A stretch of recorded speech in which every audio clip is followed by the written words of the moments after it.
12 বছর কোরআনুল কারীম পড়াশোনা করে, হাদিস পড়াশোনা করে, দাওরা হাদিস শেষ করে, টাইটেল পাশ করে একটাই কথা সে বলে, কোরআন হাদিস বোঝা সম্ভব নয়, এটা অনেক গভীরের বিষয়, অনেক বড় বিষয়। আমি বুঝি না, দাওরা হাদিস টাইটেল পাশ করছি। কে বুঝে? ওই পীর সাহেব বোঝে, হুজুর বুঝে। মিডিয়ায় দেখতেছেন না, হিল্লা বিয়া দেখতেছেন, কেউ দেখতেছেন নাকি? নাউজুবিল্লাহি মিন যালিক। জাহিলি নিকৃষ্ট প্রথা হিল্লা বিবাহ। ওই যে গাজীপুর এক ইমাম সাহেব মসজিদের মধ্যে হিল্লা বিবাহ নামে ব্যভিচার করে গোটা মুসলিম জাতির ইজ্জতটাকে শেষ করেছে। নাউজুবিল্লাহি মিন যালিক। এ শুধু হানাফি মাযহাবের কলঙ্ক না, গোটা মুসলিম জাতির জন্য কলঙ্ক। এইভাবেই ব্রেনটাকে পচিয়ে ফেলাচ্ছে। বলছে কোরআন হাদিস পড়ে ইসলাম বোঝা যায় না।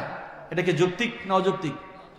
আল্লাহ তাআলা বলছেন সূরা ইউসুফ খুলেন যে কোরআনুল কারীম আমি নাজিল করেছি আরাবিয়্যান লাআল্লাকুম তাকিলুন, আমি কোরআনুল কারীম আরবি ভাষায় নাজিল করেছি লাআল্লাকুম তাকিলুন, যাতে করে তোমরা এটা বুঝতে পারো, অনুধাবন করতে পারো। কোরআনুল কারীম আল্লাহ সুবহানাহু ওয়া তাআলা নাজিল করেছেন যাতে তোমরা বুঝতে পারো। আর মাদ্রাসায় 12 বছর পড়ে বলে যে না, কোরআন বোঝা সম্ভব নয়। এটাই ভুল।